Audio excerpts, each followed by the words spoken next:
Welcome. My name is John, and I'm just here to discuss movies on the YT. And if you'd like to join that discussion, go ahead and smash that subscribe button and hit that notification bell as well.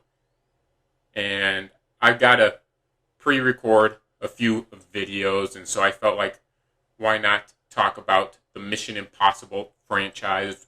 It's arguably the most consistently good action franchise and spy franchise of today. And so let's get started. And easily coming in last place at number 6 is Mission Impossible 2. I legitimately just think this is a bad action movie in my opinion. There's just some very odd stylistic choices with the transitions. I don't think Tom Cruise has any chemistry with the lead actress in this movie, with the main actress in this movie, and just the action scenes in general. They either feel very cheesy, and don't get me wrong, there are a lot of cheesy elements that this franchise has that makes it great.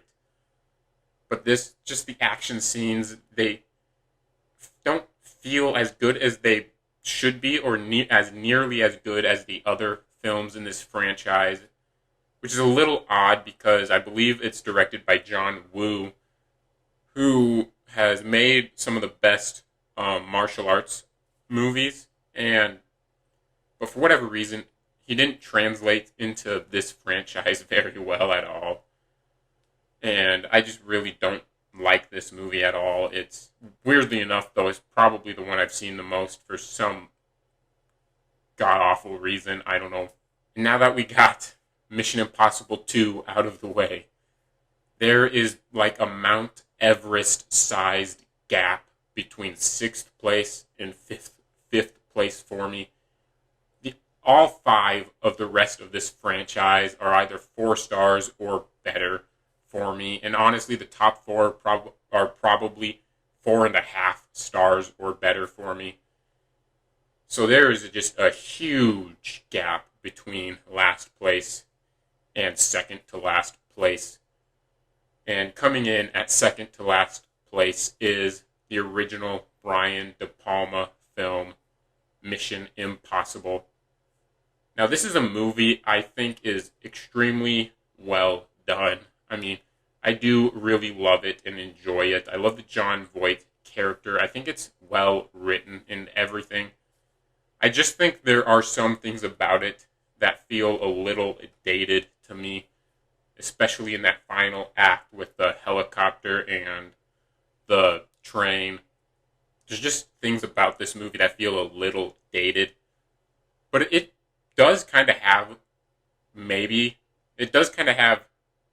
one of my favorite stories out of the entire franchise. I think the story is better than a couple of the movies ahead of it, but there are just elements that feel dated to me. And the action scenes aren't nearly as good a quality as 3 and up. And next, at number 4, I feel like it might be a little controversial to put this low, but honestly, with these top 4 movies, I have to kind of nitpick to decide which one I prefer, because they're just all great and awesome in my opinion. So even though it is this low, even though it is only number 4, I still absolutely love this movie. But it's one that a lot of people put towards the top, like at the top. But for me, it just comes in at number 4 for very nitpicky reasons, that being Mission Impossible Ghost Protocol. This might have the best executed action scenes in the entire franchise, especially when you get like that Dubai scene. I do really enjoy this movie. I love the inclusion of Jeremy Renner. The only kind of nitpicky thing that I will give this that holds it back just a little is the plot. Now, in my opinion, one thing that does hold back most of these Mission Impossible movies for me are the plots. They're just like generic spy plots. There's nothing too profound about them. the plot is just a very generic. Someone gets their hands on a nuclear codes and they have to track him down and get them back. And the other movies have generic plots as well, which I'll kind of get into, but I find those generic plots more interesting than just, ooh, this guy's got nuclear codes, so we have to catch him. You know, and they try to add some stuff with Jeremy Renner's character's background, but, you know, it sounds like I'm disliking this movie. I would honestly probably give it a 4.5, or 4.5, but, so I still really love this movie. And coming in at number 3 is Mission Impossible Rogue Nation. This is honestly extremely close to Ghost Protocol, and I just think I love the inclusion of Alec Baldwin. You know, even though I prefer the Harrison Ford, Jack Ryan movies, there's just something about Alec Baldwin's portrayal of Jack Ryan. Like, I've recently started reading those books, and I always picture Alec Baldwin in the role when I'm reading them. So his inclusion in this franchise, I just kind of really enjoy, because there's something about Alec Baldwin that just fits well in a spy movie. He just fits perfectly in spy movies for some reason. But even outside of that, it's still a generic, like, spy thriller plot with, like, the agency kind of turning on their agent and going kind of evil or whatever, but I just find that plot a little more interesting than, like, Ghost Protocol's, you know, catch the guy with the nuclear codes plot. But now the thing that holds this one back from possibly being in, like, the top 2 is just a very nitpicky thing where there's just a very couple small moments where it feels like they might have gone too far in terms of the cheesiness factor, and it feels slightly out of tone because of that, but it's only like a couple small moments in the movie, and it's very nitpicky. But these movies are so good that you kind of have to pick out things like that. Now we're in the top 2. I honestly don't know, as of I'm saying this right now, I'm probably going to decide on the spot which one is going to go where, because I think they're both probably within the top 2 action movies of their respective decades. And it honestly feels like Sophie's Choice trying to decide which one is number 1, because they're both just amazing movies in my opinion. You know what?